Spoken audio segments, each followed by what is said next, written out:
Boa noite, professor. Boa noite, pessoal. Boa noite, pessoal. Por favor, coloque aí o nome, o RA e a turma no chat.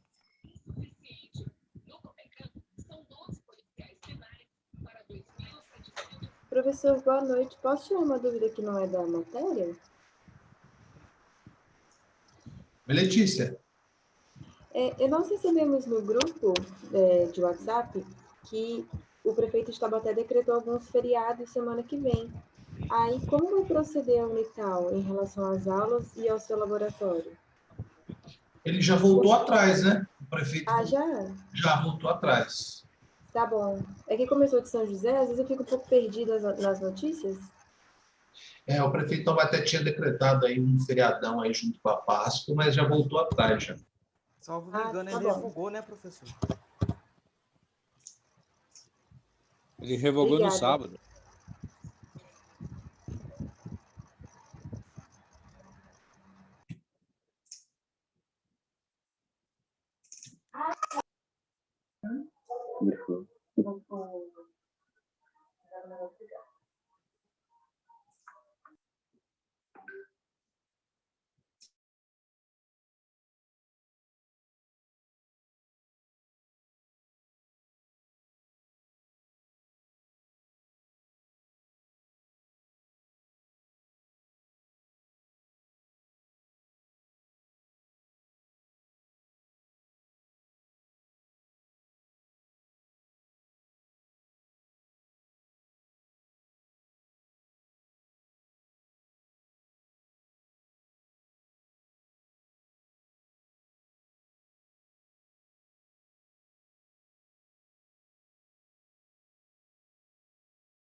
Pessoal, no chat aí, ó, eu coloquei a peça 1,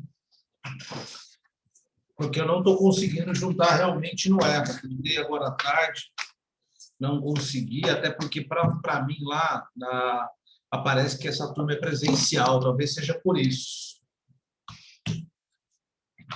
Como houve uma alteração muito em cima, não sei se eles mudaram o EVA. De qualquer forma, se algum aluno precisar me mandar mensagem, escolher um representante para pedir a peça mais tarde, eu posso mandar também, ou por e-mail. Meu e-mail institucional é lucio.falsi@unital.br. Então, anotem aí, ó, façam já o download do arquivo, porque a gente vai trabalhar em cima dessa peça e a devolutiva desse caso, e a devolutiva vai ser através do e-mail, tá? Na peça, quando vocês responderem a peça para mim, vocês colocarão o nome completo, RA e a turma. Se é nono E, nono F, enfim, tá? Para eu poder fazer um controle aqui, uma planilha de controle de peças entregues. Certo? Então, vocês já podem baixar aí as peças, né? Ou o modelinho ali da peça. O caso prático para vocês entregarem semana que vem. Né?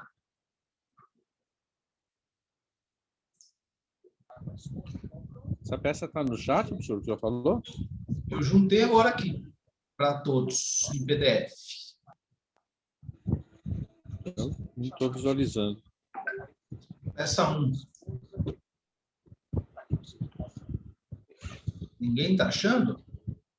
O William colocou também no Eu, grupo. eu também pelo pra mim menos, não tem. Para mim também não. Não, professor.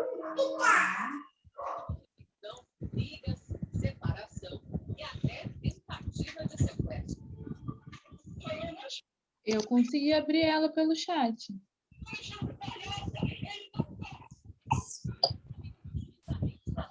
O Arthur replicou aí também, ó.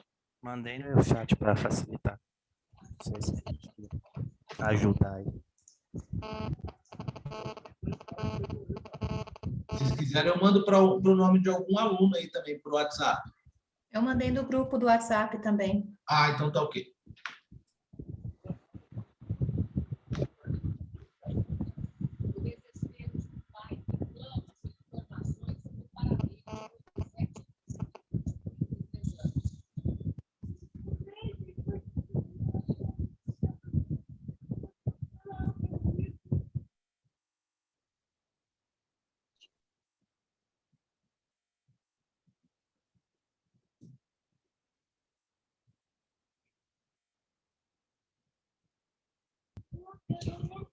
Esse do WhatsApp que foi passado não é do nono C, né? Porque eu não estou visualizando aqui no grupo. É uma peça só para todo mundo.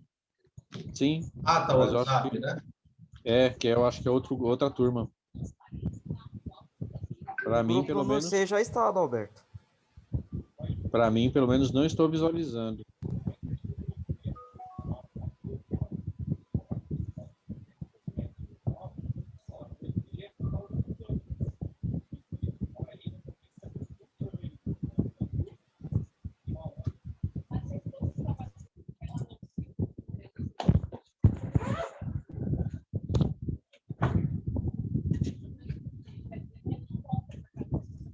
A Letícia mandou no grupo da sala também, Adalberto. Então, eu vou visualizar lá. Obrigado. Nada.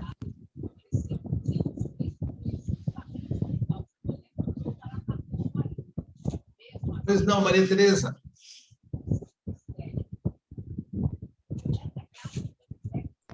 Não, professor, não. A data de entrega é até o começo da aula da semana que vem. Tem uma semana para fazer a entrega aí. Professor, tá me ouvindo? Sim. Eu entrei agora, eu não estou sabendo. Dá uma informação para mim, com gentileza, é o Marcos Valério. Ô, Marcos, agora no chat aí do Zoom, eu juntei vou juntar de novo aqui. O caso de hoje. Ah, tá. Aí, com base nesse caso, vocês elaborarão a peça para a semana que vem.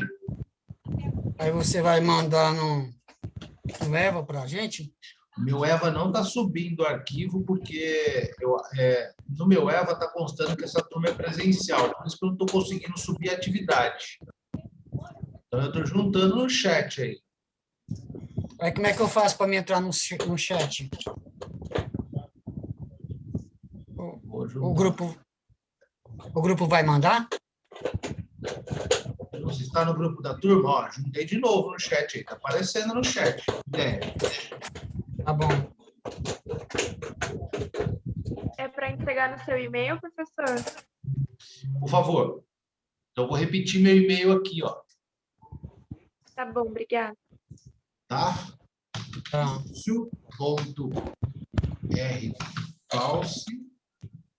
Lúcio.rfalsi@unital. Lúcio.br. Peraí.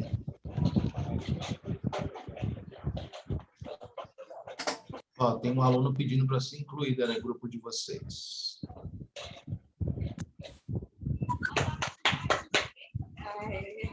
Aí o pessoal está falando que a STEP não presta. Ah, para mim, ninguém.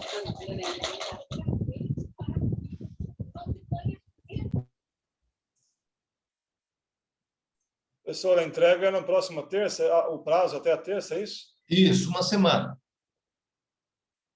Ok.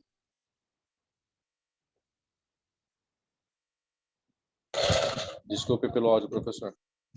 Imagina, tranquilo. Eu tomo uma liberdade aqui só de apagar para que eu sei que o aluno esquece às vezes. Não é indelicadeza da minha parte. Ô, professor, Sim. Desculpa, eu entrei agora há pouco, eu caí, voltei. Eu não entendi o que o senhor está dando? É trabalho? No chat tem o caso que eu vou explicar hoje. No chat, não achei aqui.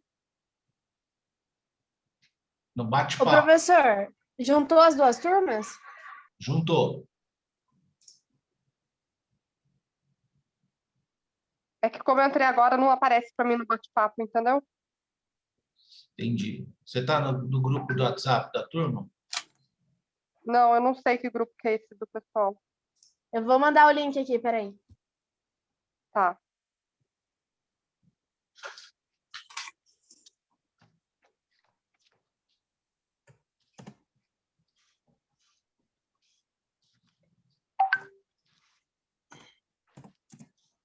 É só entrar lá no Eva, lá que tem os participantes, dá para ver quem que é de cada grupo de aula.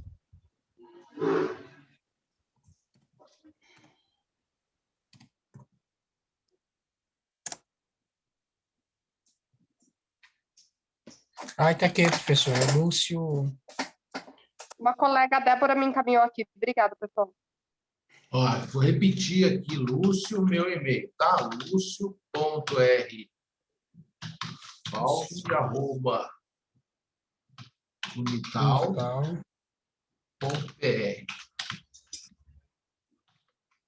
Vocês vão entregar o trabalho através desse e-mail aí, na semana que vem, até o início da aula da semana que vem. Certo, pessoal? Bom, então vamos lá. Eu vou abrir, então, aqui o caso, né? E aí nós vamos começar a... Eu vou dar uma lida junto com vocês e vocês vão me ajudar conforme foi combinado. Então, peço gentilmente a participação de vocês, até porque eu vou fazer uma explicação posterior. E aí eu preciso que vocês me ajudem, se vocês até quiserem que a aula acabe mais rápido, né? Senão eu vou ter que ficar esperando aqui vocês responderem. Pode ser que demore um pouquinho mais. Mas, enfim. Então, olha lá. Então, laboratório jurídico, a peça do dia 23/3/2021. Aqui estão os critérios para a gente fazer o espaçamento e a configuração lá da página da petição inicial no Word. Isso daqui já é bom vocês se adaptando, não por conta de peça, mas sim por conta de elaboração de TCC, monografia, etc. e tal. Olha só. Primeira coisa, a gente sempre, quando tiver um caso, a gente tem que fazer a leitura dele completo, com calma, né? Identificar quais seriam os direitos. E aí, o que eu recomendo que vocês façam? Todo caso correlato, vocês anotem, né? Por exemplo, ele citou jornada. Então, anota o tópico da jornada. Ele citou uma gestante. Anota algo sobre a gestante. Vai topificando, né, aquilo que foi dito para vocês acharem, para vocês verificarem se vocês conseguem achar esse material ou não. Então, olhem só. Então, Maria foi admitida no Banco Nacional no dia 1/5/2010. E no dia 15/5/2010 foi dispensada sem justa causa. Maria recebeu as verbas rescisórias, mas procurou você como advogado para verificar a rescisão. Quando foi constatado que no aviso prévio indenizado, Maria recebeu apenas 30 dias. E abaixo na sua carteira constou como sendo dia 15/5/2010. O que eu faço aqui? Olha, o que eu recomendo que vocês vai destacando esses dados, essas informações. E quando a gente trata de direito do trabalho, às vezes a gente tem que pensar numa proporção, num cálculo. Eu não vou exigir que vocês façam um cálculo aqui, obviamente. Mas a gente tem que pensar nesse raciocínio um pouquinho matemático. Então, eu vou já anotar no papel a data de admissão e a data de demissão dela. É isso que eu vou fazer. Aí eu estou dizendo que ela recebeu verbas rescisórias. Outra informação muito importante aqui, olha, que ela foi mandada embora sem justa causa. Então, lembre-se da aula de revisão, a primeira aula que eu dei. Quais são as verbas da modalidade de demissão sem justa causa? Aí eu disse que ela recebeu as verbas rescisórias, procurou você como advogado para verificar o montante da rescisão. E aí você verificou que ela recebeu apenas 30 dias de aviso. Então, olha, eu já tenho, quando eu disse para vocês lá, vamos fazer da seguinte forma, vamos destacando as informações, vamos topificando no papel apartado quais são as informações que nós temos aqui, até com uma técnica. Você coloca lá, Maria, contrato de trabalho, admissão 1 de 2010, 1 de 5 de 2010, demissão 15 de 5 de 2020. Qual foi a forma de extinção desse contrato? A forma de extinção desse contrato foi demissão sem justa causa. Então, na primeira aula, nós fizemos uma revisão e nós já sabemos quais são as verbas de uma demissão sem justa causa. Então, está lá. Procurou você como advogado e aí constatou-se que ela recebeu apenas 30 dias de aviso prévio, né? Indenizado. Então, eu tenho uma outra informação importante aqui. A baixa na sua carteira constou como sendo no dia 15 de 5 de 2020. Uma outra informação que eu posso destacar. Além do que foi pago apenas 5 dozeavos de 13º e 1 dozeavos de férias proporcionais. 1 dozeavos de férias proporcionais. Beleza. Maria informou ainda ao advogado que as 2 últimas férias adquiridas tinham sido gozadas no prazo legal, mas a remuneração de férias foi apenas paga com 15 dias após a concessão. Então, olhem só, eu destaco aqui, eu vou anotar o contrato de trabalho, data de demissão, admissão, vou anotar a data que foi dada a baixa na carteira dela, e a primeira questão que me traz aqui, ó, é uma questão de o seguinte, que aqui eu tenho uma demissão por justa causa, sem justa causa, desculpa. Aqui eu tenho uma questão que envolve aviso prévio indenizado. E aqui 2 questões que envolvem no problema 13º e férias.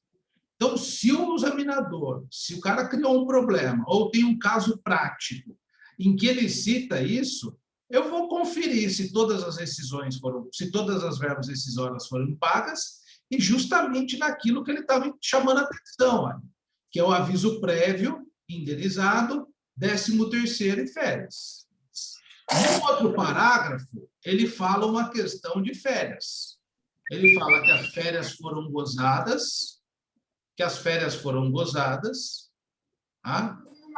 Mas a remuneração foi paga no momento posterior. A gente vai ver essa questão aqui. Pode isso, você tirar férias primeiro e depois a remuneração ser paga? É legal? O ordenamento jurídico permite isso? Você gozar de férias e depois você receber a remuneração? Então, a gente vai ver isso aqui, está parecendo um pouco estranho. Então, uma outra informação que eu vou destacar. Então, aqui eu tenho demissão sem justa causa, verbas rescisórias, baixa na carteira, todas as informações que eu trouxe. As verbas rescisórias, ele faz referência a 13º e férias. Tem uma questão de férias que foram gozadas, mas foram pagas num momento que eu não sei se é correto ou não. Maria alegou também que seu advogado, deixa eu apagar tudo isso aqui, porque senão vai ficar... também é o seu advogado, que era subgerente de agência bancária e que não batia cartão de ponto e cumpria a jornada diária, ou a jornada de segunda a sexta-feira, melhor dizendo, das 8 às 17 horas. Então, aqui eu tenho uma questão que envolve o capítulo de duração de jornada de trabalho, que está na CLT a partir do artigo 57. Então, cumpria a jornada de segunda a sexta-feira, das 8 às 17 horas, com apenas 30 minutos de intervalo. Então, eu tenho a forma de extinção de contrato, eu tenho uma questão que envolve verbas rescisórias, eu tenho uma questão que envolve férias, eu tenho uma questão que envolve duração de trabalho. Aí vem aqui, Maria ainda informou ao advogado que em agosto de 2020, ela foi mandada embora em maio, Exatamente no dia 18/8/2020, fez exame de ultrassom, porque já tinha feito exame de sangue que havia confirmado a sua gravidez. E descobriu que gestava uma criança, né? Eu coloquei criança, mas seria um feto aqui, né? De 8 semanas e 4 dias. Então, ela fez exame de ultrassom no dia 18/8/2020. A data de demissão dela foi aqui, né? Dia 15/5. O aviso prévio foi indenizado, né? E descobriu que gestava uma criança, um feto de 8 semanas e 4 dias. Aí vem a pergunta aqui. O Banco Nacional, deixa eu parar aqui para não ficar arriscando, jamais teve ciência da gestação de Maria. O Banco Nacional não ficou sabendo que Maria era gestante. Tá? E vem aqui, Maria ainda acha injusto ter descontado de sua folha de pagamento. Tá aqui, deixa eu pegar aqui. Aqui, ó. Maria ainda acha injusto ter descontado da sua folha de pagamento a contribuição assistencial mensal ao sindicato da sua categoria profissional. Então, olhem só, eu tenho uma questão agora, eu tenho mais outras 2 questões. Então, eu tenho baixa na carteira de trabalho, extinção do contrato de trabalho sem justa causa, uma questão que envolve verbas rescisórias dessa modalidade de sem justa causa, uma questão que envolve pagamento de férias, que eu identifiquei, eu fiquei na dúvida aqui na primeira leitura, se eu não tenho certeza do artigo legal. Ele está me trazendo uma informação estranha, que a pessoa saiu de férias e só depois ela recebeu, depois de 15 dias, remuneração de férias. Eu tenho uma questão que envolve uma jornada de trabalho. Se o examinador colocar no problema, ou no caso prático, uma jornada, eu tenho que oferir o quê, pessoal? Se tem horas extras, se tem adicional noturno, se tem descanso, se tem intervalo entre a jornada. É isso que vai me restar saber. Por que o cara colocou no problema prático uma jornada? Para eu constatar se existem essas questões de duração de jornada. E aí, se existir, obviamente, eu vou pedir na minha, né? Eu vou ver o que eu vou fazer aqui. E ainda ela fala aqui, olha, né? Que Maria informou o seu advogado que fez o exame de ultrassom e estava grávida. Só que vejam só, depois que ela saiu. Eu preciso ter alguns conceitos aqui. Bom, se ela estava grávida, no dia 18/8, ela era uma gestante. E aí, será que uma mulher gestante tem direito a alguma coisa com relação ao direito ao trabalho? E aqui fala de uma contribuição assistencial, que é uma contribuição vertida para o sindicato. Será que isso também, a pergunta que vocês precisam fazer é no caso em concreto, será que isso é legal? Se isso é constitucional, esse desconto em folha do pagamento da contribuição assistencial? Pois não, quem fez pergunta? Eu que chamei, professor. Professor, mas ela, pelas contas aí, ela não estava grávida quando foi mandada embora. Ela ficou grávida depois, não é isso? Dia 18/8, ela estava com 8 semanas. Ela engravidou. Mostra. Oi? Mas mostra, professor, mostra que a gravidez dela foi sempre antes. De repente, ela foi lá para janeiro e pegou agora. E aí, como é que fica? Não, vamos lá. Espera aí, só um minutinho, Marcos. Ô, Ricardo. Oi. Tem errado aqui nas datas. De repente, se até médico vai me corrigir. Mas vamos lá.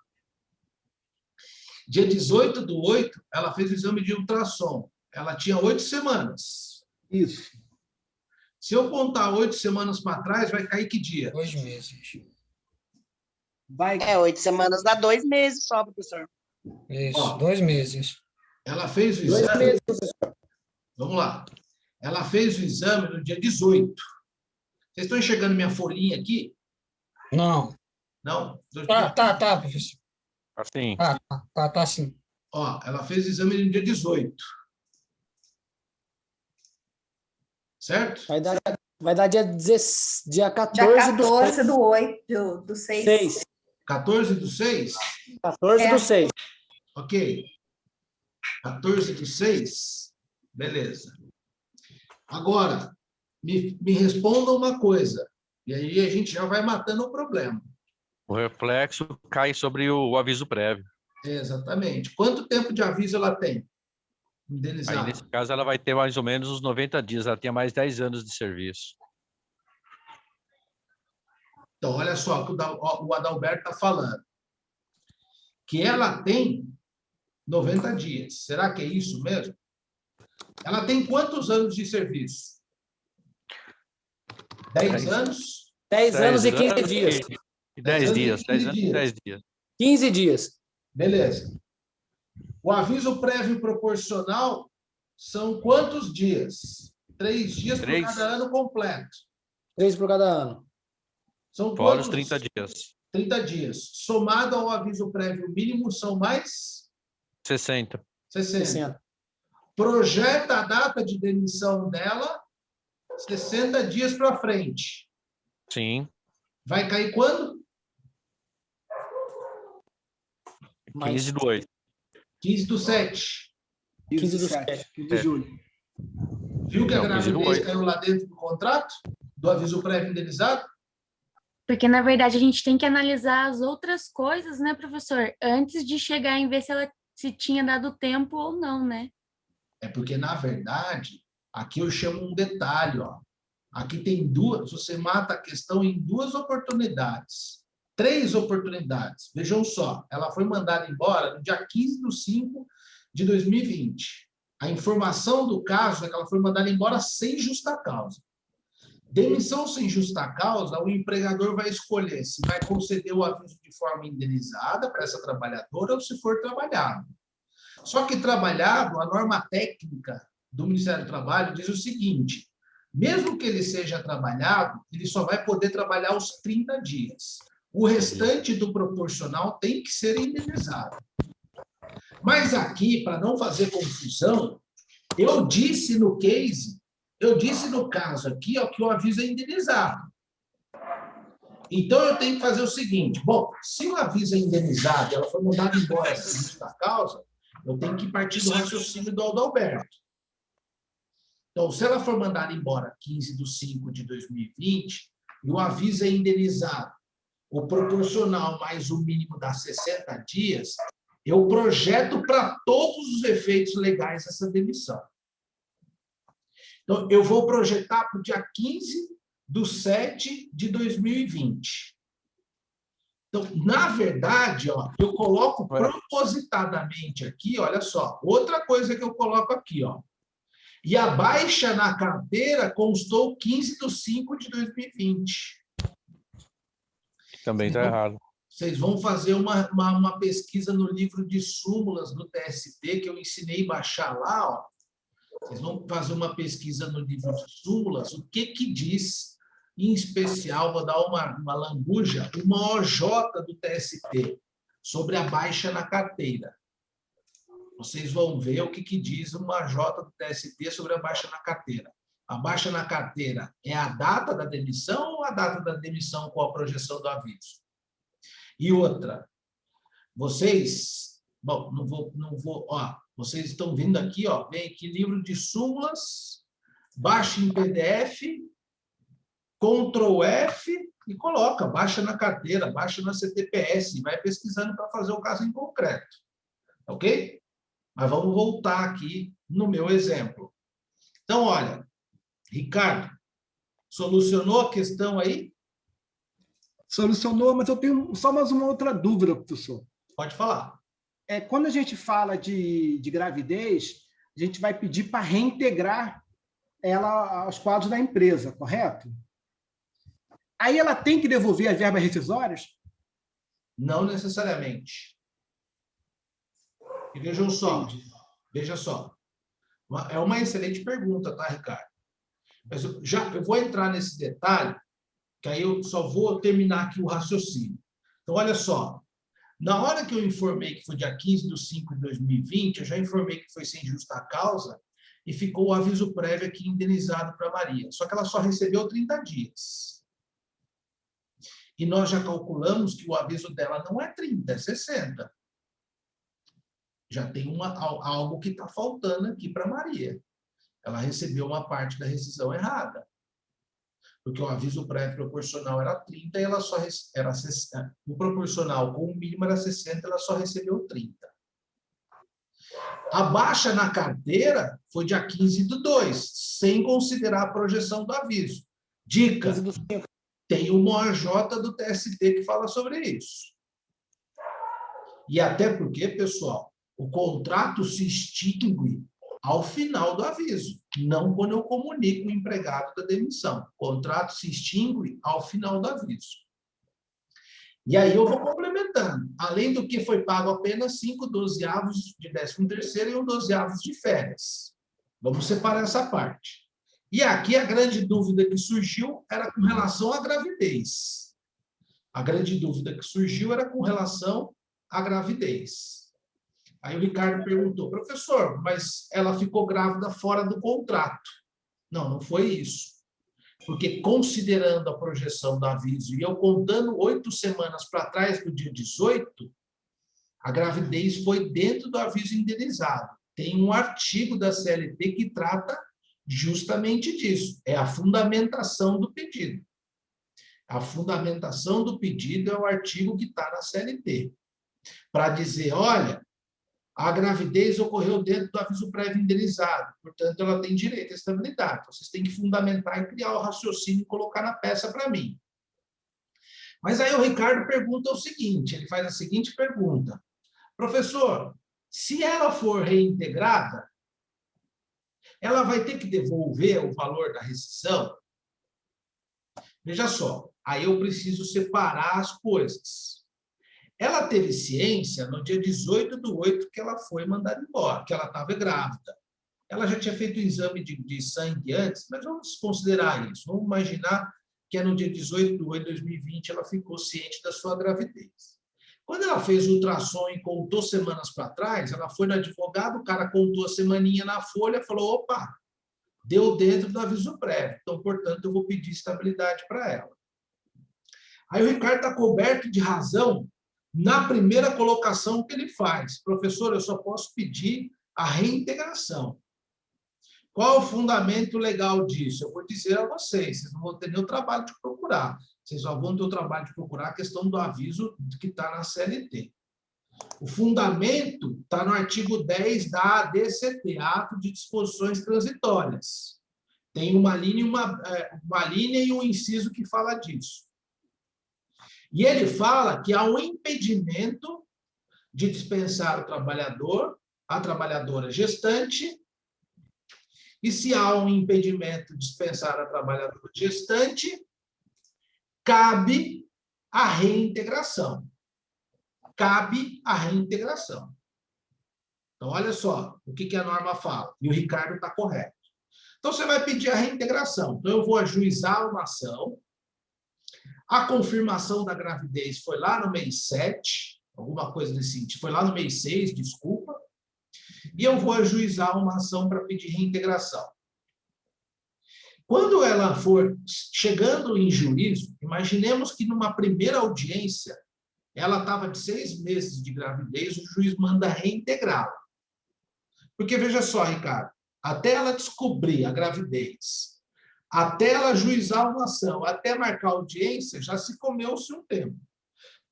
Mas eu posso dizer o seguinte para você também, que no dia 18, ela fez o exame de ultrassom e ligou no RH da empresa. E é uma multinacional, a multinacional, sabendo que não pode mandar embora, conhecendo a norma, falou, eu vou ter que reintegrar você. Só que as verbas rescisórias que foram pagas, elas foram pagas proporcionalmente até quando se calculou ou até quando se extinguiu o contrato. Certo? Até quando se extinguiu o contrato. Então, olha só. Quando que se extinguiu o contrato? Na projeção do aviso prévio indenizado. 15/7 de 2020. 15/7 de 2020, ela recebeu uma indenização de aviso de 60 dias. Só que a indenização de aviso não se confunde com salário. Porque se ela estivesse trabalhando, ela receberia o salário. Na prática, o que vai acontecer? manda-se reintegrar e pagar todos os salários até a data da reintegração. Manda-se reintegrar e pagar todos os salários até a data da reintegração. E aí estabelece de novo o emprego dela.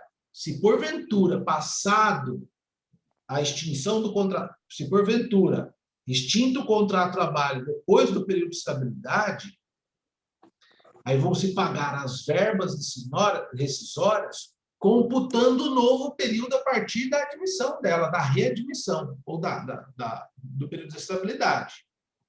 E aí o juiz não consideraria ou mandaria pagar só a diferença do aviso, porque ela já recebeu o aviso indenizado. Você entendeu, Ricardo? Então, assim, olha só. Entendi. Imaginemos que no dia 18/8, ela liga no RH e fala, estou grávida. Os caras falam, dia 19/9, então você volta que eu vou fazer o seu processo de... não é readmissão a palavra, de reintegração. Eu vou te reintegrar. Então, ela volta para a folha de pagamento.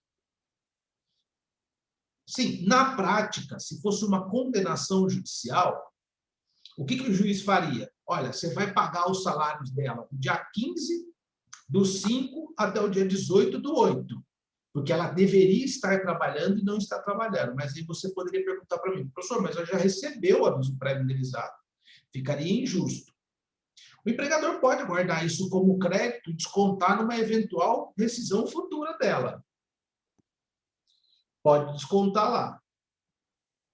Mas, nesse exemplo que eu estou te dando, nada obsta do RH falar assim, olha, vamos fazer o seguinte, você compensa o aviso indenizado dessa sua reintegração e passa a receber salário daqui em diante. E aí zera a contagem de novo para efeito proporcional de 13º e férias. Não sei se ficou claro. O que é importante... Ficou claro, professor. O que não ficou claro para mim é se tem um jeito determinado pela lei. Matematicamente, tem várias soluções. Não tem. Mas... Não tem. Não tem. Não tem jeito determinado pela lei. A única coisa que tem é o seguinte, não há um impedimento legal de mandá-la embora, não é uma garantia provisória de emprego. Quando você manda reintegrar, você reestabelece ela ao status quo, ou quando ela foi mandada embora. Por isso que são devidos todos os salários do período, que ficaram para trás. Salário, fundo de garantia, 13º e férias. É como se você voltasse no tempo e dissesse, no dia 15/5, você não poderia ter mandado embora, porque é uma garantia provisória constitucional de garantia de emprego, estabilidade gestante. Mas a sua pergunta é super pertinente. Não há na lei nenhuma solução de como você vai fazer com esse saldo rescisório dela. E se ela sacou o fundo de garantia, sacou. Sacou.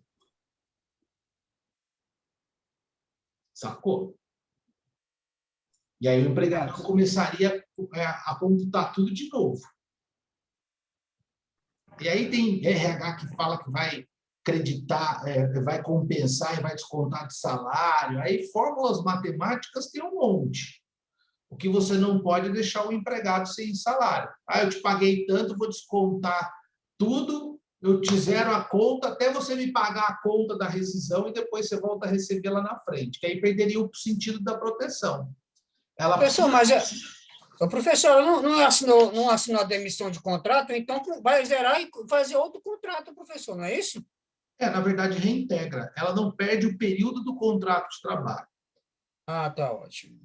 Zerou para efeito de proporção, de cálculo, a questão matemática, como o Ricardo perguntou ali.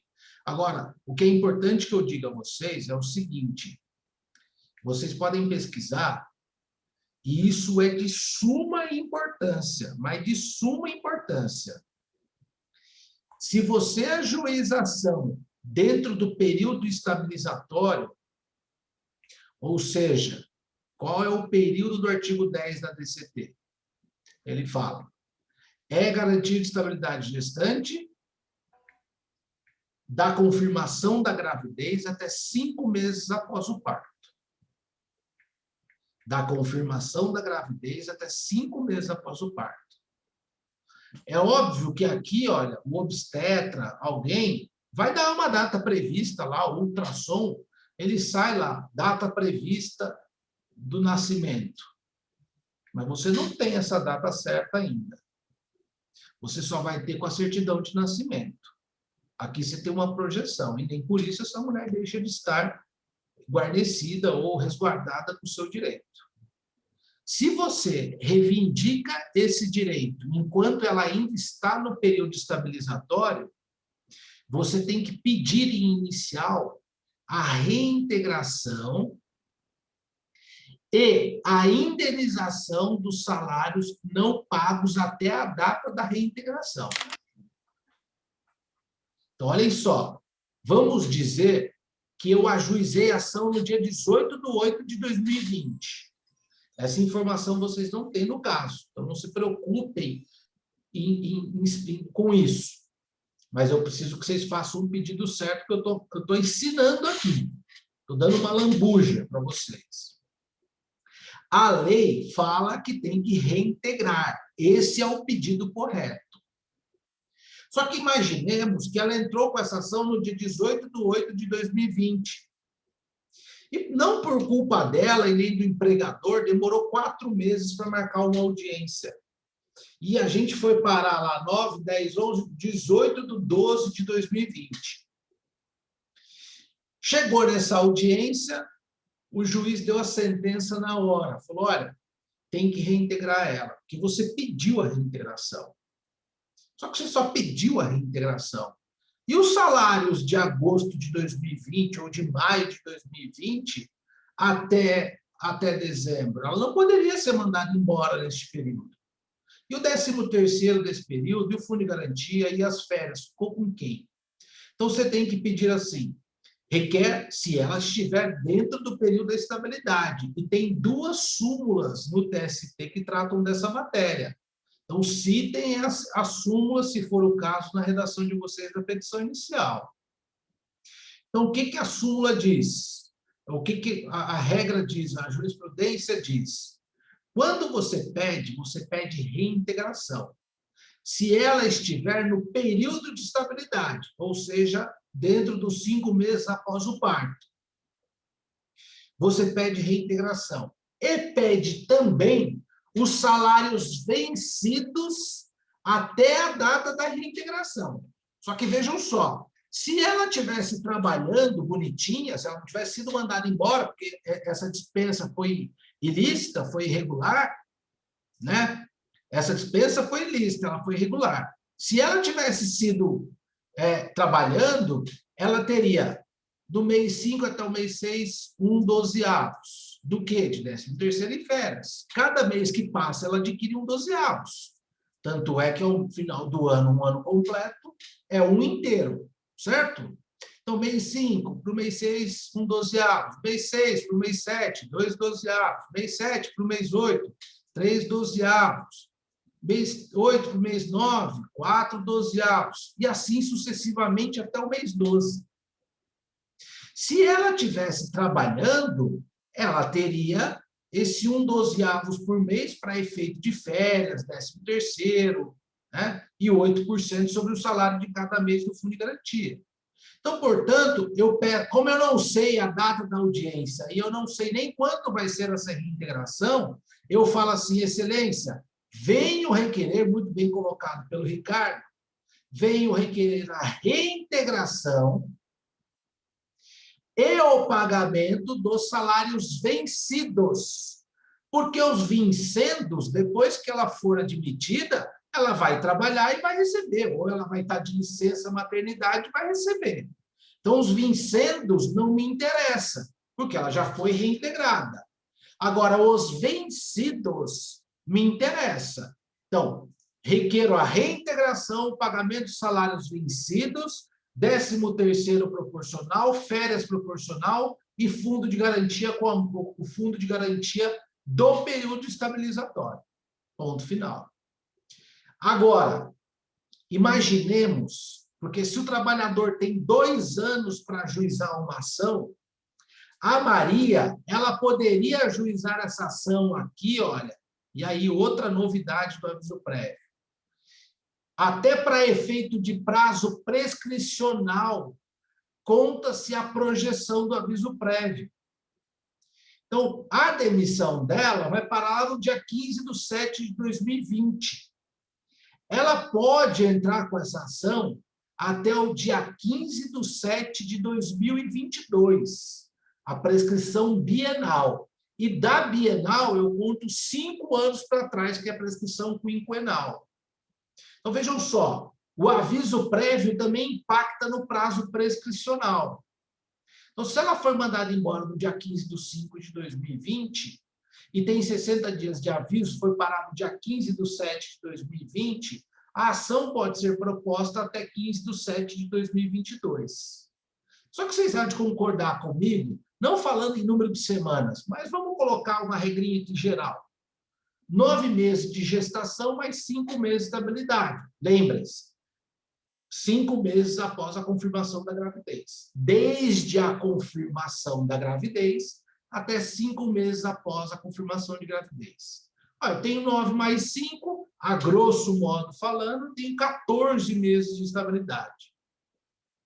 Maria resolve entrar com essa ação no dia 1º de maio de 2022. A ação está prescrita? Não. Ela já teve o neném e já passou os 5 meses? Obviamente. Obviamente. 9 meses já foi embora e passou 5 meses. Mesmo que eu considerasse aqui que se a gente no case lá fez que a data da concepção foi no mês 6, eu calculo 9 meses mais 5, passou mês de maio de 2022, quando pegou a prescrição, pegou muito longe. Já passou o período de estabilidade. Isso faz com que ela perca o direito de pedir a estabilidade. Professor, mas como é que eu vou reintegrar? Já passou o período da estabilidade. Pois é, esse é um entendimento que evoluiu na jurisprudência. E tem uma súmula do tribunal que diz o seguinte, do TST, que mesmo que tenha passado o período de reintegração, ainda assim é devida a indenização substitutiva à trabalhadora gestante. Então, e não é só nessa hipótese. Então, olha só, passou o período de estabilidade, ela já teve o neném e passou os 5 meses. Só que, por um lapso, Maria deixou para o último dia da prescrição para ajuizar a ação. Neste exemplo, já passou os 5 meses de estabilidade, com certeza. Com certeza. Para vocês visualizarem aqui, a gente pode até desenhar isso aqui, mas já passou. Só que a legislação evoluiu, porque como eu estou tratando de uma proteção da maternidade e do nascituro, que são garantias constitucionais, eu não tiro o guarda-chuva da proteção dessa pessoa. Então, olha só, 15/5/2020, e o prazo prescricional é 15/7, né? Da 15/7/2022. Imaginemos que no dia 18/8, que é aquele... Desculpa só a minha letra aqui, porque eu estou fazendo com o mouse isso, tá? E 20 foi o ultrassom. Aqui ela estava de 2 meses. Então, coloca mais 7 meses. Colocar que a gestação são 9 meses exatos. Mais 7 meses. Mês 9, 10, 11, 12, 1, 2. No mês 2, vamos dizer que o neném nasceu no dia 18/2/2021. Ela tem mais 5 meses de estabilidade, 2021. 5 meses de estabilidade, vai até o mês 7 de 2021. Só que ela resolveu entrar com a ação em maio de 2022, porque ela estava no direito dela de ação ainda. Só que já passou o período de reintegração. Tem uma súmula do TST que diz o seguinte, a fim de proteger, não fala isso, tá? Mas eu estou só justificando qual é o fundamento jurídico da súmula. A fim de proteger o nascituro e a maternidade, e como há o direito de mover a ação dentro do prazo de 2 anos, garante-se a possibilidade dessa gestante pedir algo na Justiça do Trabalho. Considerando que não há mais possibilidade de reintegrar, paga-se uma indenização substitutiva, referente ao período da confirmação da gravidez até 5 meses após o parto. Aí eu pergunto aos senhores, talvez uma mulher gestante possa até pensar da seguinte forma: ah, tá bom, professor, então, para ela, seria mais vantajoso, se ela não quer voltar a trabalhar, esperar passar os 5 meses após o parto e pedir só a indenização. E aí ela não pede a reintegração, porque não tem como reintegrar. Sim. A depender da condição dessa mulher, da condição financeira, né? A gente está num país em que nem todo mundo pode esperar todo esse tempo para voltar a ser reintegrada no trabalho, não é mesmo? Bom, essa é uma consideração. A outra consideração que é importante, que você deve ter aprendido em direito material do trabalho, é a seguinte: quando a norma fala em confirmação da gravidez, o artigo 10 da DCT, havia uma discussão o que era essa confirmação. Antes, muito antes, entendia-se que a confirmação era a ciência do empregador sobre o estado gravídico da mulher. E por isso que eu coloquei isso no caso em concreto. Hoje, o entendimento jurisprudencial, também a matéria de súmula do TST, diz o seguinte, que a confirmação não é a ciência nem do empregado, nem do empregador, nem de ninguém. A confirmação é o ato biológico, é o ato fisiológico do encontro do espermatozoide com o óvulo e formação do nascituro e o desenvolvimento do feto. É isso que é confirmação, que é a concepção. Então, vai desde esse momento que o exame de sangue ou ultrassom constata a data da gestação ou da concepção até 5 meses após o parto. Impede que a mulher seja mandada embora. Ok? Bom, e aí, olha, pois não. Eu tenho uma dúvida. Quando eu trabalhava numa fundação e quando eles queriam mandar embora uma moça que estava grávida, eles pagavam os meses, teoricamente, que ela teria direito à estabilidade. Nesse caso, está correto ou ela teria que continuar trabalhando? Olha, Gabriela, é uma excelente pergunta. Veja só, o empregador foi lá e indenizou o período da estabilidade, correto? Uhum. Reflexo econômico não tem mais nenhum para essa trabalhadora. Só aí entra numa discussão muito acadêmica, na verdade, sabe? Que eles falam assim, não é o que prevalece, tá? Eu vou te falar que não é o que prevalece, mas hoje em dia você pode até pegar juízes que pensem efetivamente dessa forma, tá? Mas o que eles pensam? Eles pensam assim, eu vou te dar 2 pensamentos, 2 raciocínios. Bom, apesar de ser ilegal, porque qualquer garantia provisória de emprego impede o empregador de mandar embora. Então, em tese, qualquer demissão sem justa causa é ilícita. Beleza.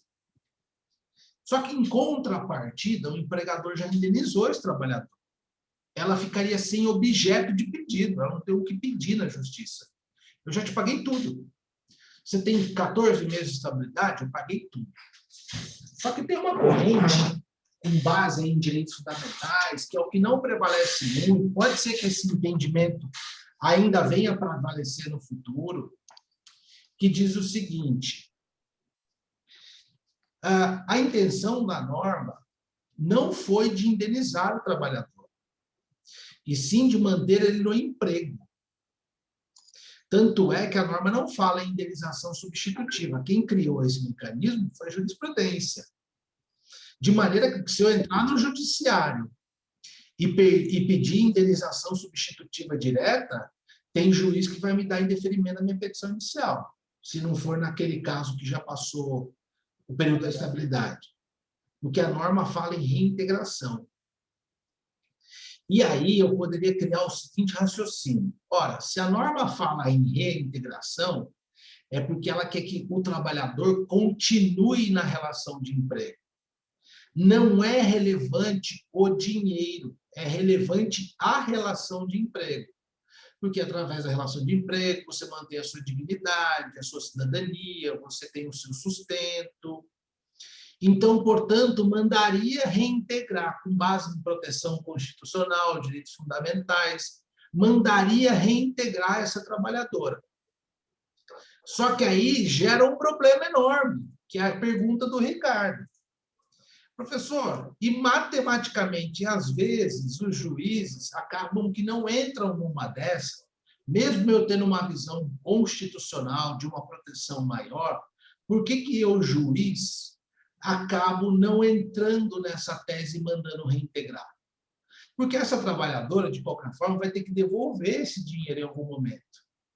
E a gente sabe, Gabriela, que na hora que terminar a estabilidade dela, ela vai ser mandada embora numa demissão sem justa causa.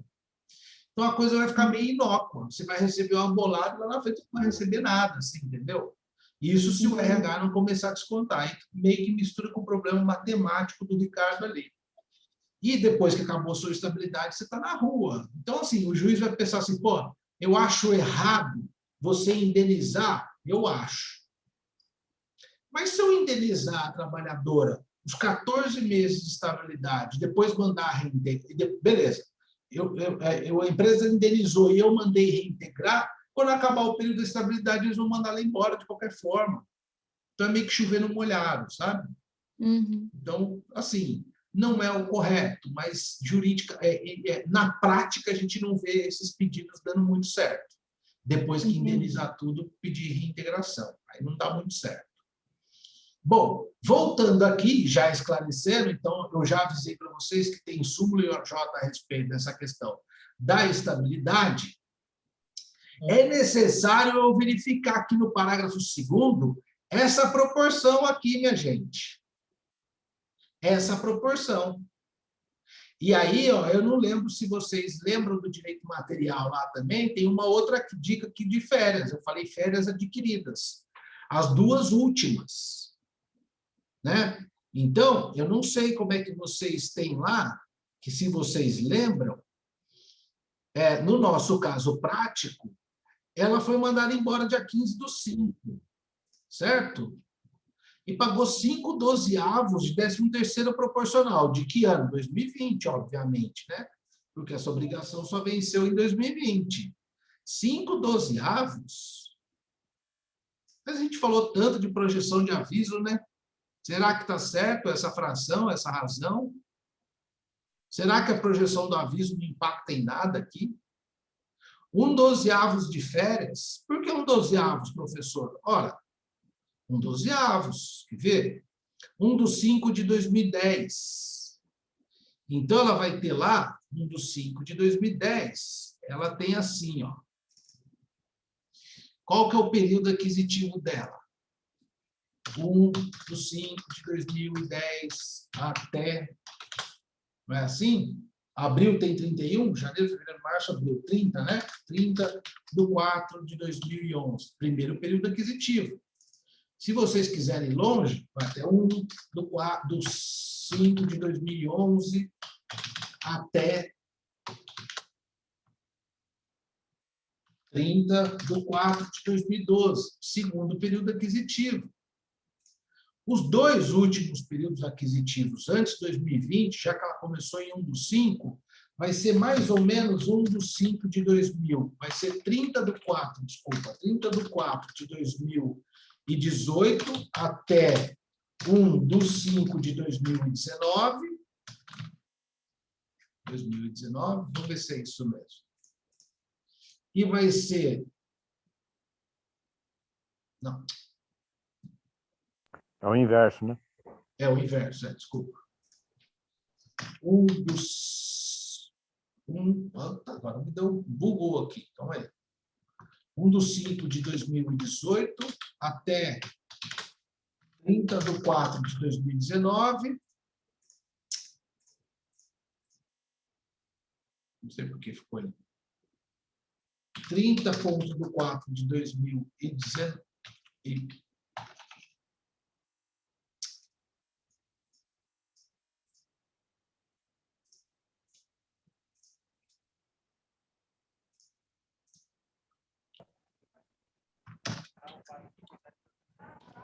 Vamos só fazer aqui, ó, 30.4 por 2012.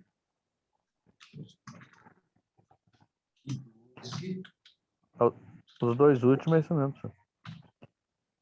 2018 a 2019 e 2019 a 2020. Isso, vamos lá. Então vai ser 1/5 de 2018. 2018, 30/4 de 2019. 9. E 1/5 de 2019 a 30/4 de 2020. Aí esse resíduo de dias contaria o outro período. Então deixa eu pagar aqui. Ó, só que o problema é que ela foi mandada embora dia 15 de maio de 2020, certo? Então, olhem só. Obrigado, viu, Roberto? Olha só, as duas férias aqui, olha, as últimas 2 férias são desse período aquisitivo. As 2 últimas férias são desse período aquisitivo. E por que eu coloquei no problema 1/12 de férias? Porque as últimas férias dela venceu no dia 30/4. Agora vamos voltar lá no problema. Últimas férias delas foi no dia 30/4. Agora voltando no problema.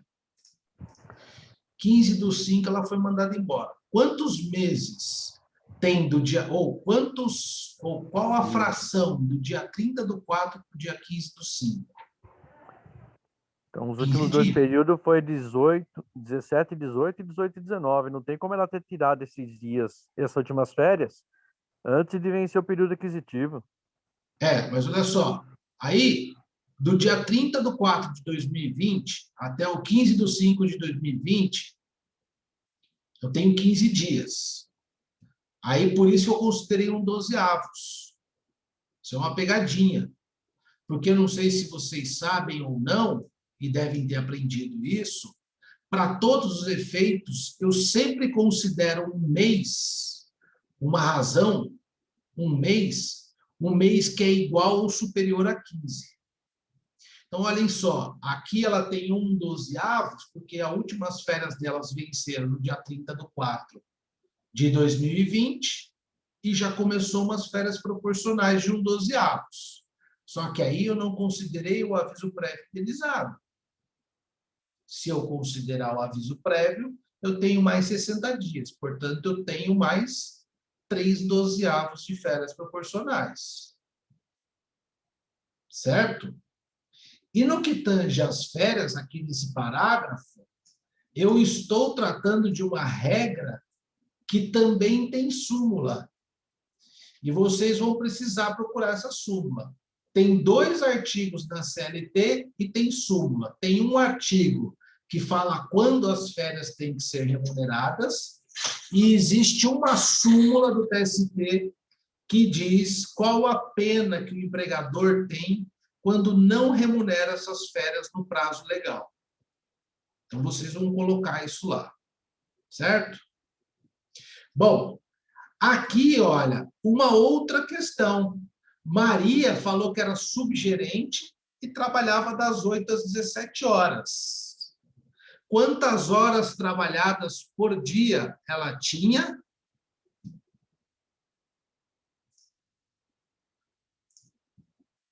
Das 17h30, das 8 às 17h30. 9 horas. 9 horas e? 9 horas e meia, tirando meia hora de intervalo só que ela tinha. Com meia hora de intervalo, quando a gente coloca, eu coloquei aqui não em horas, tá? Eu coloquei para dar certo na calculadora. Por isso que meia hora eu coloquei 0,50 ali. Aí eu coloco 9 horas, porque ela só tirava meia hora de intervalo. Só que ela disse que trabalhava de segunda a sexta. Então, eu tenho quantos dias trabalhados? 5 dias, certo? 5 vezes 9 horas por dia, eu tenho 45 dias. Qual é o limite da jornada diária do bancário ou da jornada de um cargo de gerente, de um cargo de subgerência de um bancário? E qual o limite da jornada semanal? Se for 8 e 44 horas, como é do trabalhador urbano, da regra do artigo 7º, inciso 13, Quantas horas extras ela está fazendo? Ela está fazendo horas extras? Essa é a pergunta, esse é o problema. Ela está fazendo horas extras e o fato dela ser subgerente de agência a impede de receber horas extras? Então, a gente tem que saber um conceito de cargo de confiança. Receber apenas 30 minutos de intervalo está correto no capítulo de duração de jornada? Quanto de intervalo o trabalhador tem que ter por dia? Tá? Então, isso daqui eu tenho que avaliar. Cada 8 horas tem que ser uma. Oi, Eliane. A cada 8 tem que ser uma, né? Se for 6 horas, aí pode ser menos. Não, é a partir de 6 horas é 60 minutos. A partir de uma... Não, isso que eu falei, se for 6 é menos. Aí tem a questão da gestação, que é um pedido. O Banco Nacional não teve ciência da gestação, isso é matéria sumulada. Não é a ciência do empregador, a confirmação da gravidez, a palavra confirmação do artigo 10 da DCT, não é a ciência do empregador, é a data da concepção, que é um fenômeno, vamos dizer assim, biológico, fisiológico. E aí eu digo para vocês, ela achou injusto que sempre foi descontado a contribuição assistencial mensal do salário dela na folha de pagamento dela. Dá para fazer algum pedido isso? Vocês têm que dar uma olhadinha lá no artigo 8º da Constituição. Por quê? Por conta do princípio. Arthur, lembra dessa matéria, Arthur? Laura, que foram... O Arthur lembra. A Laura, O Arthur... a Laura lembra. Que foram meus alunos de Direito e Trabalho 3? Quem mais foi meu aluno de Direito e Trabalho 3? Na realidade, a contribuição sindical tem que ser autorizada pelo empregado, né? É isso, e é um outro aspecto também, Gabriela, muito bem colocado. Com a reforma trabalhista, acabou o imposto sindical, né? Só ficaram as contribuições confederativas e assistenciais. Só que há um entendimento que prevalece no judiciário que você descontar do empregado a folha de pagamento dele, a contribuição assistencial ou confederativa, fere o princípio da liberdade sindical. Porque o artigo 8º, inciso, eu não vou me lembrar agora de cabeça, isso é o inciso 3º, fala que ninguém é obrigado a manter-se, filiar-se ou impedido de desfiliar-se do sindicato pelo princípio da liberdade sindical.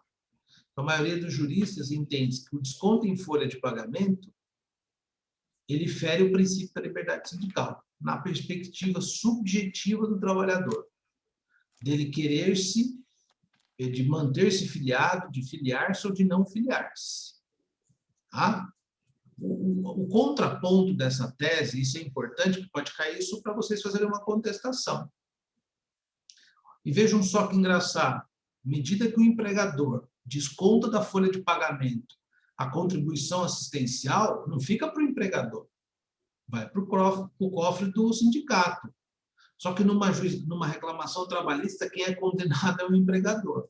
É assim mesmo. Por mais injusto que pareça, é dessa forma.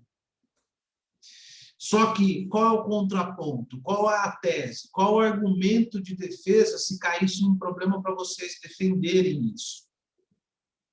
Primeiro, que não fere o princípio da liberdade, porque tudo no direito tem duas teses ou mais. Não ofenderia o princípio da liberdade, porque essas contribuições servem para o custeio da entidade sindical, que vai fazer a melhoria das condições de trabalho, que vai fazer novas convenções coletivas, vai fazer a luta da classe, né? As melhorias das condições sociais.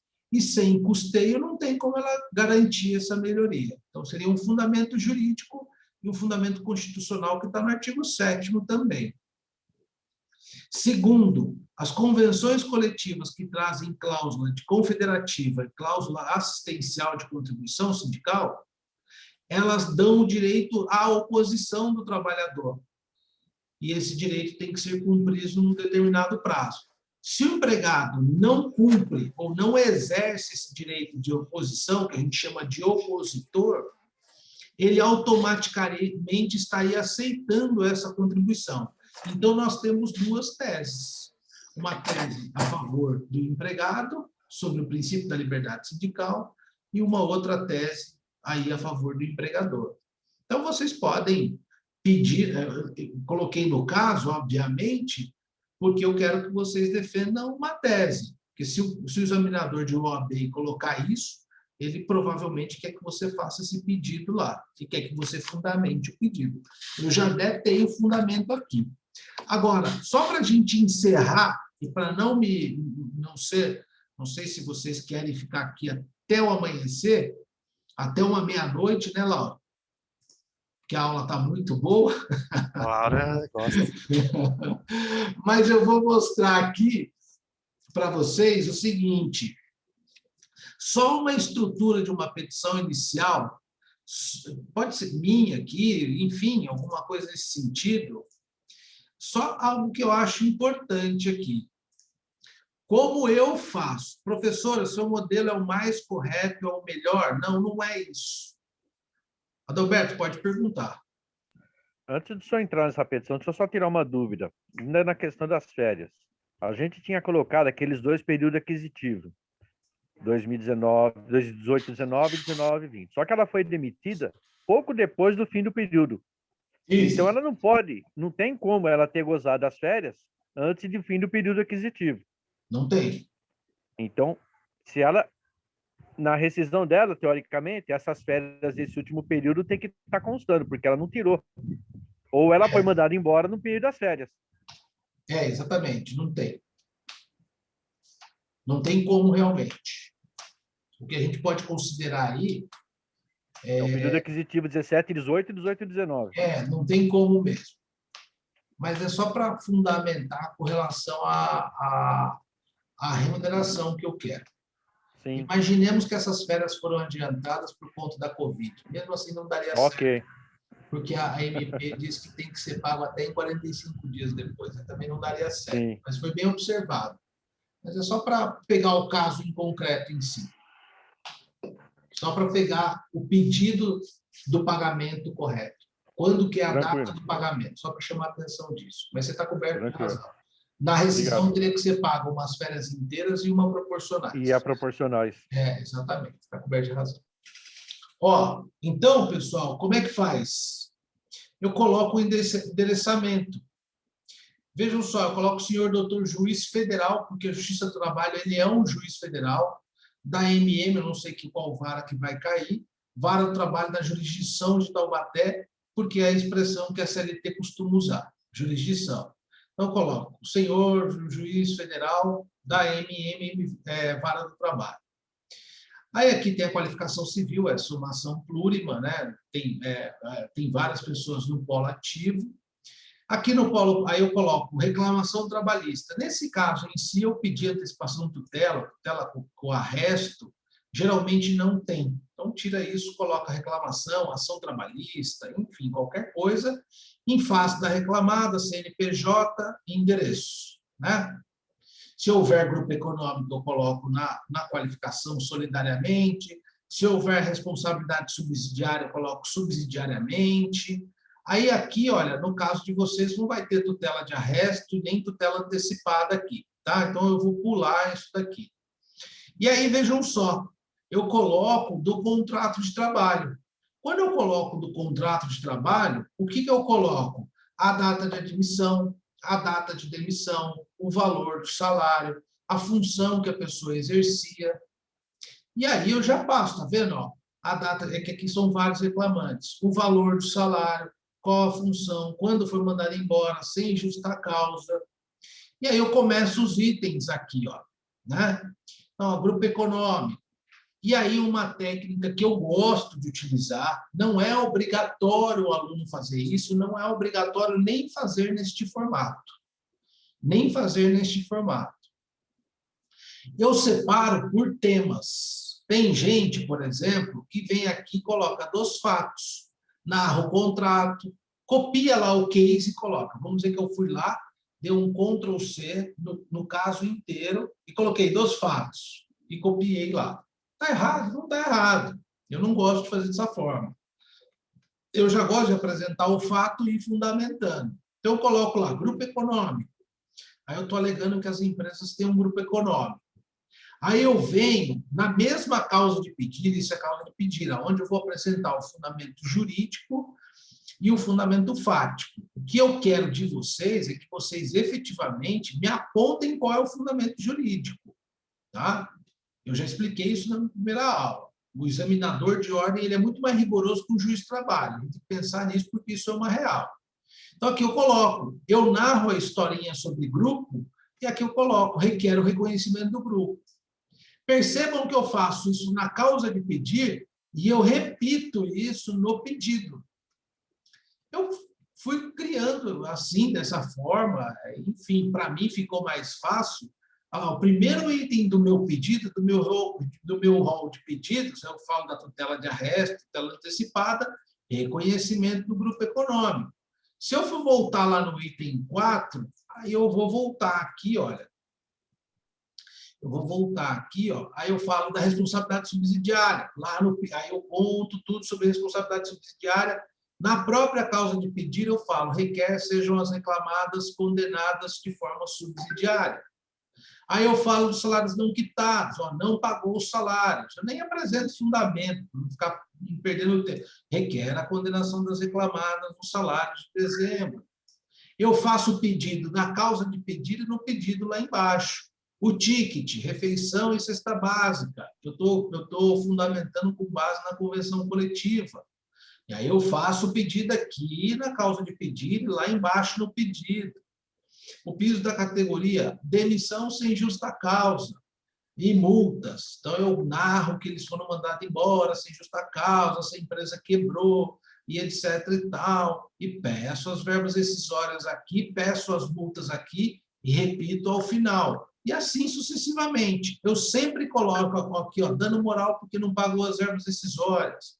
Então, eu narro, faço o meu fundamento jurídico, cito até uma jurisprudência de outro tribunal, venho aqui no final da causa de pedir, eu peço dano moral. E lá no meu rol dos pedidos, eu vou repetir isso. Professor, eu sou obrigada, ou eu sou obrigado a fazer o pedido na causa de pedir e repetir o pedido no rol de pedidos? Não. O que você pode jamais esquecer é que o seu rol de pedidos falte algum pedido correlato à causa de pedido. Mas por quê, professor? Minha petição vai ser indeferida? Minha petição vai ser julgada improcedente? Minha ação vai ser julgada improcedente? Minha petição vai ser julgada sem resolução do mérito? Não. Ele simplesmente vai dizer assim, considerando que o pedido é que delimita a sentença, ou seja, o juiz não pode fazer julgamento ultra, extra ou citra petita, considerando que há causa de pedir, mas não há pedido, portanto, julgo sem resolução de mérito, por exemplo, se vocês esqueceram o pedido de reintegração, julgo sem resolução de mérito o pedido de reintegração da estabilidade gestante. E aí vocês estão no mato sem cachorro, porque, de repente, ele julgou a resolução de mérito, depois de 2 anos você distribuiu a ação, e aí, mesmo que tenha impedido o prazo de prescrição, você tem a prescrição quinquenal e talvez você não consiga mais rever esse direito. E aí você vai pedir na petição de notificação, você vai pedir exatamente isso, pedir para fazer a liquidação liquidação dos pedidos na fase de liquidação de sentença. Quero que vocês se habituem a colocar isso, porque agora com a reforma trabalhista diz que nós temos que liquidar os pedidos. Só que o advogado trabalhista, ele não tem acesso aos documentos. Então, a gente faz um cálculo por estimativa. Tudo isso é estimativa que eu apontei. Fiz um cálculo na mão, ó, tudo estimativa. E o que acontece? A lei está dizendo que eu sou obrigado a apresentar um cálculo. Por que eu coloco no final da minha petição inicial? Requer a liquidação, os pedidos foram apresentados por mera estimativa. Requer a liquidação dos pedidos na fase de liquidação de sentença. Para o juiz não vir numa sentença e falar assim, considerando que os pedidos já estão liquidados, limite-se a liquidação da sentença ao valor atribuído aos pedidos, porque, de repente, meus valores podem estar menor do que aquilo que é real. Então, eu coloco ali no finalzinho sempre isso daqui, ó, sempre essa frase aqui. Né? Eu sempre vou falar lá. Requer o cálculo, requer sejam os cálculos apurados em regular liquidação de sentença, considerando que são apresentados que os apresentados são por estimativa para a propositura da ação. Aí eu venho aqui, peço a citação, peço a justiça gratuita, peço todos os meios de prova, a produção de todos os meios de prova admitidos em direito, como a gente já sabe, peço ofício para a Delegacia Regional do Trabalho, Ministério Público, isso daqui é firula, não precisa, perfumaria, mas valor da causa, pede deferimento, data e assinatura do advogado tem que ter, porque senão sua ação é julgada improcedente, ou, melhor dizendo, ela é extinta sem resolução de mérito, você não vai para frente com o seu processo. Então, é isso, pessoal. Então, vou repetir. Vou juntar de novo o meu e-mail aqui, para que não haja justificativa que não tinha o e-mail do professor. A peça tem que ser feita até semana que vem. E aí vocês vão mandar para o e-mail do professor. Se tiverem dúvida, façam mesmo com a dúvida, achando que está, professor, mas eu acho que a minha petição não ficou legal, está errada. Aproveitem para treinar agora. Essas peças que eu estou cobrando agora de vocês, que são um treinamento, é um treinamento. O que eu vou corrigir, talvez, com um pouquinho mais de atenção no dia da prova. Mas essa, aproveitem para estudar, para se esforçar, para fazer. Aí eu acho que é isso, mas fiquei com um pouco de dúvida, vou procurar essa informação com o professor na próxima aula, vou tirar minhas dúvidas, mesmo que eu já tenha entregue a minha peça, Então, eu vou tirar minhas dúvidas, vou ver se vai ficar legal, se não vai, como é que a gente vai fazer, mas façam, não deixem de fazer, né? Só para não deixar depois de computar a média lá no final. Lembrando que agora é o momento que a gente está atribuindo nota, que eu estou considerando que vocês estão treinando as peças. No dia da prova, a correção é um pouco mais criteriosa. E aí, se alguém tiver alguma dúvida, este é o momento de sanar as dúvidas. Professor, Pois não. no seu problema, no seu caso, eu não vi atribuição de valores. Como eu posso atribuir valor da causa, neste caso? Olha, não precisa atribuir valor da causa. Aliás, uma boa pergunta, porque eu quero que vocês façam os pedidos sem calcular. A única coisa que eu acho legal vocês se habituarem é colocarem as razões de férias e 13º corretos. Por exemplo, as férias proporcionais são 3/12. Então, requer o pagamento das férias proporcionais de 3/12 em razão da projeção do aviso. Ponto. Mas valores vocês não precisam colocar e nem calcular. E aí vocês chutam qualquer valor da causa lá, fantasiosamente. Tá bom, professor. Tá? Até porque em exame de ordem eles não cobram também vocês o cálculo. Nem o cálculo das horas, no caso de horas extras? Não, o que é importante no pedido, Adalberto, é você apontar qual é o limite de horas extras que você quer. Você vai falar, eu quero o pagamento das horas extras além do 8º da 44ª semanal. Mas se você quiser fazer, no meu entender, são 30 horas extras por semana, 20 horas extras, tudo bem, aí perfeito, não tem problema não. O importante é você colocar isso. Requer o pagamento das horas extras além da 8ª hora da 40ª semanal. Ponto. É mesmo porque se eu apontando uma irregularidade, provavelmente ele vai pedir uma perícia contábil do período.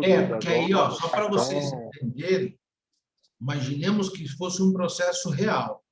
A reclamada vai juntar os cartões de ponto. No caso em concreto, eu estou dizendo que ela não tem os cartões de ponto, porque a reclamada considerava ela como subgerente. Cargo de confiança. Isso. Aí, o que vai acontecer? Quando chegar na fase de liquidação da sentença, o perito contador do juízo vai apurar essa quantidade de horas. Mas, para o juiz dar o direito, ele tem que saber qual o limite que você quer. Porque é diferente, Adalberto, eu fazer um pedido assim, requer o pagamento das horas extras trabalhadas além da 44. Neste caso, deu 45 horas. Mas vamos dizer que o Arthur falou assim, requer o pagamento das horas extras além da 8ª hora e da 44 semanal. Quem vai ganhar mais em valores? O pedido do Arthur. Porque vai considerar 1 hora por dia, mais o final da semana, que vai se dar mais 1 hora. Se você só pediu além da 44, você só vai ganhar 1 hora por semana. Era 1 hora na semana. Exatamente. Tranquilo. Tá bom? Obrigado. Certo, pessoal? Laura, Ana Letícia, entendeu? Tudo direitinho. Entendeu, Marcos?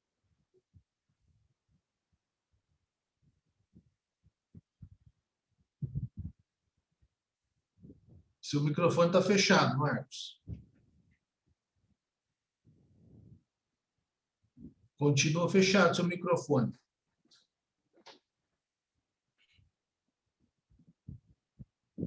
Marcos Vinícius, pode perguntar. Respondeu no chat, professor. O Marcos Vinícius levantou a mão, mas não entendeu, está sem microfone. Isso? Ele respondeu no chat. Beleza. É isso aí, pessoal. Então, estamos conversados aí. E aí, no e-mail, até semana que vem, a pecinha lá, tá? Beleza, professor. Okay, Tudo bem, professor. Obrigado. Professor, errar humano, né? É Se eu hora de errar, não chorar tem problema, agora. né? Oi? Se eu errar, não tem problema, né? Vou fazer. Vou fazer o possível. Não, tudo bem. Esse é o momento de estudar. Agora é de chorar. Agora o filho chora, mas não vê. Exatamente. Cara, minha cabeça tá a 1000, professor. Minha cabeça tá, ó, porra. A hora de errar é agora, pô. Não pode errar no OAB. Agora é hora de errar. É isso mesmo. Agora, como hoje é terça-feira, tomar pelo menos uma cepa aí para melhorar a mente, né, professor? Tá feia a situação. Vai chapar o cu. Isso aí, pô. Tem que tomar uma. Não. Aí toma uma, faz tomando uma já. Aí já Ô, professor, leve em consideração Brasil, que eu... professor. Exatamente. Com muito carinho e amor no coração. Não, eu sou bondoso nas correções das peças. Por incrível que pareça. Eu nunca fiz peça trabalhista, Também só fiz não. peça civil. Nem mexi. Eu sou bondoso nas correções das peças. Só não gosto quando não me entregue atrasado, não me entregue, aí eu vou tirando o ponto. Vou ser sincero para você. Mas não vou pegar pesado dessa primeira peça. A não ser que venha muito, sim. Sabe aquela coisa de, puta, hoje são 5 horas da tarde, na terça-feira da semana que vem, eu não fiz nada, eu vou fazer qualquer coisa para entregar? Aí eu vou me ligar. Professor, é o seguinte, se eu tiver dificuldade aqui no computador aqui, eu vou fazer lá na faculdade, te mandar de lá, porque às vezes eu tenho dificuldade aqui, tá? Não, tranquilo, fica tranquilo. Tá bom? E eu até te aviso, tá legal? Tá bom. Ó, o André falou que o direito de trabalho tem que tomar uma caixa. Eu não sei por que todo mundo tem essa coisa. Eu não sei por que todo mundo tem essa coisa com o direito de trabalho. É fácil, não é? Fácil, tranquilo. Mamão com açúcar, professor. Nossa senhora, faça até mais de olho fácil fechado. que abrir uma latinha de escola. Então. É que vocês estão acostumados com o civil, que só tem 1 ou 2 pedidos, aí dá nisso, tá vendo? Realmente. Não, professor. Professor, tá chegando o final do ano, a gente vai tomar uma caixa, não, 10 caixas. Tá entendendo? Ah, pode deixar. É mais fácil tomar Rivotril. É que a gente vai estar na pandemia, eu acho, quando acabar esse semestre, né? Se dependesse de mim, até dava uma caixa para essa turma aí. Não, eu vou mandar prender o cara. Eu vou mandar prender o cara que fez a pandemia. Eu vou ser criminalista. Ah, então tá bom. Sangue de Jesus tem poder. Então tá bom, pessoal. Ó, mete bronca aí, tá? Tchau, tchau, pessoal. Fica com Deus, hein? Alô, professor. William, não é o laboratório mais... Boa noite. Não, viu? Professor, deixa eu te enviar a peça e as minhas lágrimas, tá? Oi? Terça eu te enviar a peça processual e as minhas lágrimas também. Ah, então... Não, mas vamos lá. Eu estou forçando a barra para vocês aprenderem e reverem um pouco da matéria. Importante. O William falou que é o laboratório mais difícil do curso. Eu não sei, acho que não é, não. Esse é o mais difícil, porque eu nunca nem cheguei perto de uma peça de direito do trabalho. Então É não tenho nem verdade, noção. concordo. Eu tô endossando Concordo as com a palavras da Laura. Laura também.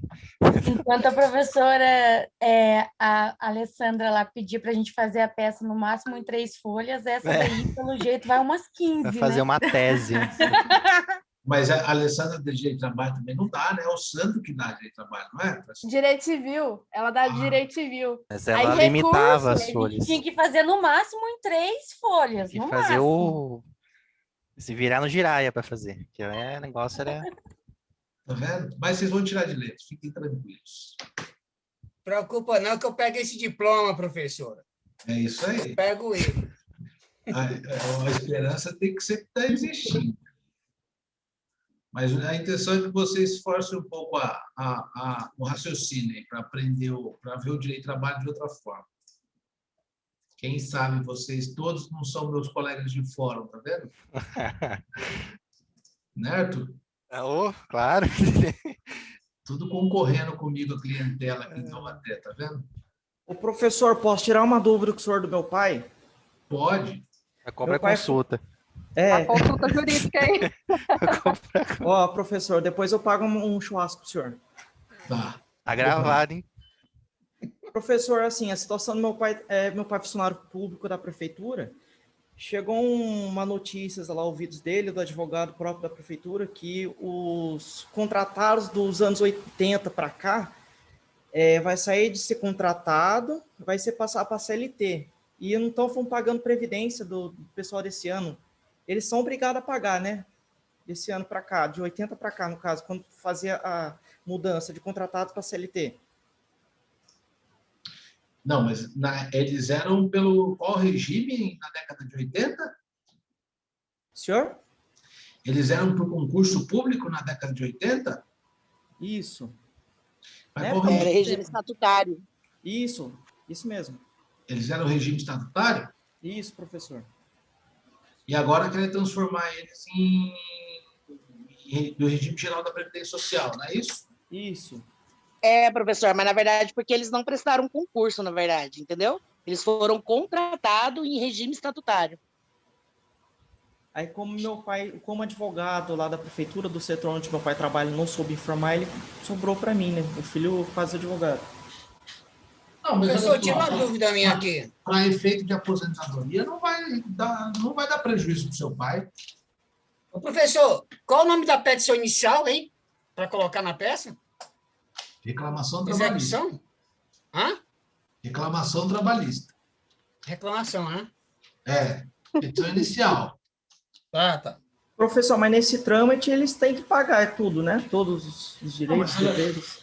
Mas olha só, o que acontece é o seguinte: a prefeitura já recolheu pelo regime específico, pelo regime próprio da Previdência para o seu pai.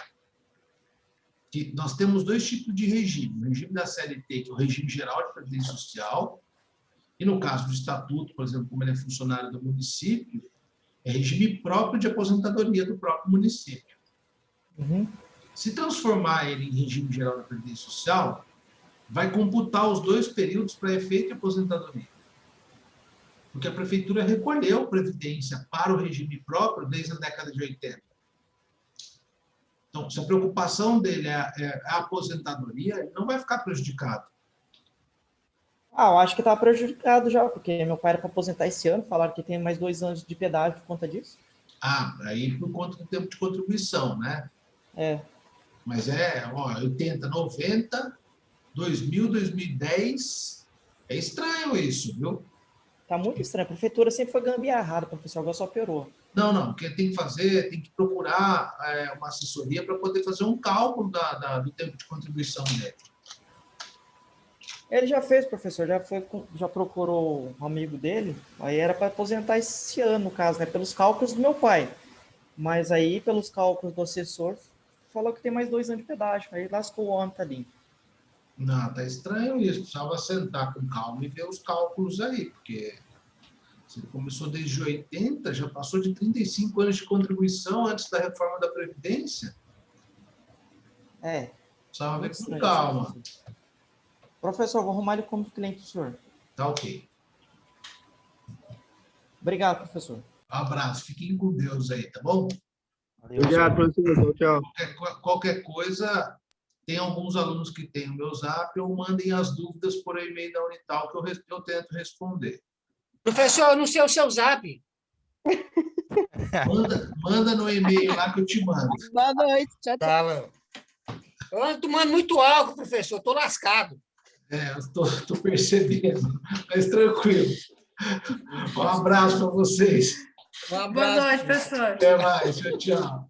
Obrigada, professor. Boa noite. Boa noite. Tchau, tchau.